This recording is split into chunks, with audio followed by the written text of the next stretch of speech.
Hello दोस्तों, आपका स्वागत है मेरे चैनल क्रैक कंपटीशन में।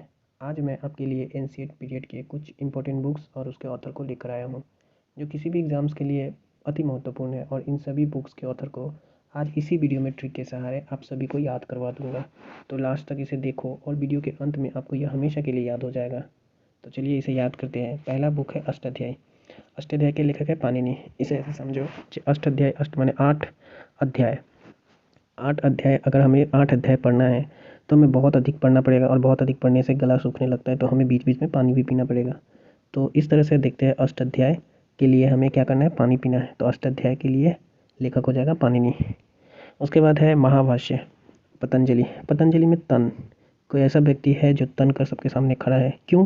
कि उसकी भाषा पर बहुत अच्छी कमांड है, तो महान, और वो अपने भाषा पर इतना कमांड होने के कारण महान व्यक्ति बन चुका है। महाभाष्य, तो इसलिए वो सब जगह तन के खड़ा है। तो महाभाष्य के लेखक है पतंजलि। उसके बाद है नागानंद। नागानंद के हर्षवर्धन। हर्षवर्धन में देखिए यहाँ पर वर्ध, वर्ध यानी कि वध, वध। अचानक से अगर किसी को सांप दिख जाए, उसके पैरों के नीचे सांप है, तो इसका मतलब उसकी, उसे अगर सांप काट लिया तो फिर क्या होता है, उसकी उसकी मृत्यु हो जाएगी। मृत्यु यानी कि वध हो जाएगा उसका।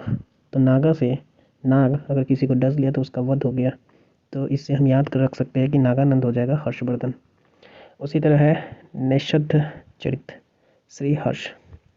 नैषध चरित, नैषध चरित का क्या होगा, नया, यहाँ पे देखिए नए शाद, नया शाद। अगर कोई भी खाना है जो नए तरह के स्वाद मिलता है, तो उसके हम खाने के लिए क्या होता है, हम हर्ष प्रकट करते हैं, बहुत खुशी होती है, हर्ष उल्लास के साथ हम वो नए खाने को खाते हैं।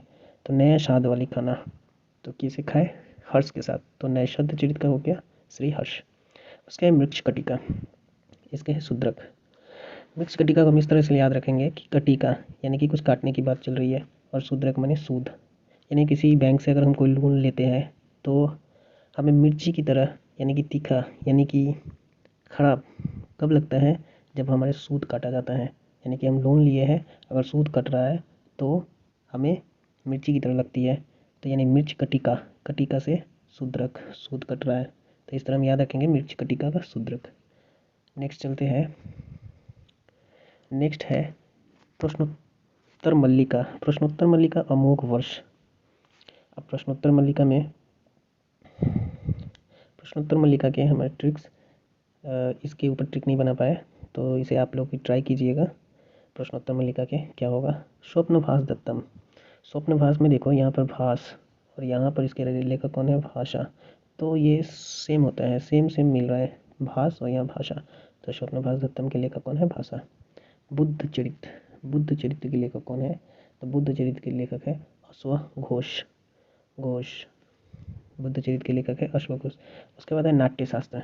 नाट्यशास्त्र के लेखक है भरत। अब नाट्यशास्त्र एक प्रकार का नृत्य है, और ये नृत्य कहाँ पर उद्भव हुआ है, इस नृत्य का उद्भव भारत में हुआ है। तो हमें याद रखना है नाट्यशास्त्र भारत में, और इसके लेखक भी भारत, भारत यानी कि भरत। तो नाट्यशास्त्र भरत। उसके बाद है अभिज्ञान शकुंतलम। अभिज्ञान शकुंतलम में देखो यहाँ पर एक आ रहा है शकुन, और यहाँ पर आ रहा है दास, कालिदास, दास। तो दास को क्या है, दास को कभी भी शकुन नहीं है, उसे मालिक जो बोलता है उसे करना पड़ता है। इधर जाओ तो इधर जाओ जाना पड़ता है, इधर आओ तो उधर आना पड़ता है। तो अभिज्ञान शकुंतलम में शकुन, मालिक को जो भी बोलता है मालिक, दास को वही करना पड़ता है। तो इस तरह से दास को शकुन नहीं है। तो अभिज्ञान शकुंतलम में कालिदास।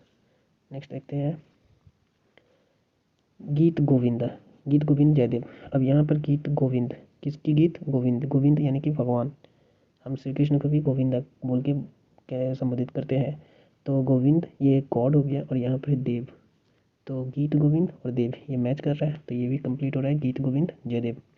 उसके बाद है नवरत्न। नवरत्न है वीर सेना, यानी कि जो सेना वीर है उसे हम क्या देते हैं, रत्न। उसे ही रत्न से उपाधि दी जाती है, रत्नों की उपाधि दी जाती है। विभूषण, पद्म विभूषण, ये जो हमारे सम्मान है। तो यहाँ पर रत्न, रत्न किसे दिया जाएगा, जो सेना वीर होगा। ठीक है, तो नवरत्न से वीर सेना। उसके बाद है मुद्रा राक्षस। मुद्रा राक्षस के विशाखादत्त। यहाँ पर आ रहा है राक्षस। राक्षस का माने, राक्षस की जब भी हम कल्पना करते हैं तो उसका स्वरूप कैसा रहता है, बहुत विराट रहता है, विशाखा, विशाख। तो इससे हम देख सकते हैं कि राक्षस है, कोई राक्षस है तो उसका रूप क्या है, विराट है, विशाखादत्त। मुद्रा राक्षस विशाखादत्त। उसके बाद है राज तरंगिणी। राज तरंगिणी के लेखक है कल्हण। तो इसे कैसे याद रखेंगे? इसे रखेंगे राज।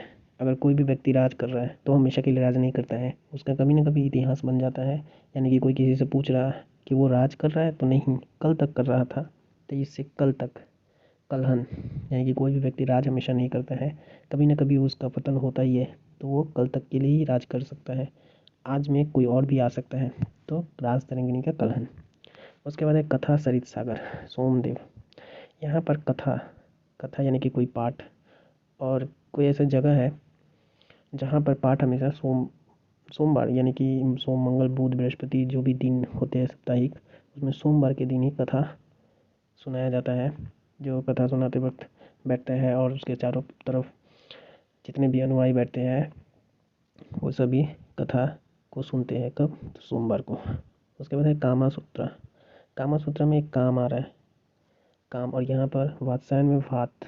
ये भात, तो भात है, ये खाने की चीज़ है, भात, और इसी के लिए हम क्या करते हैं, काम करते हैं।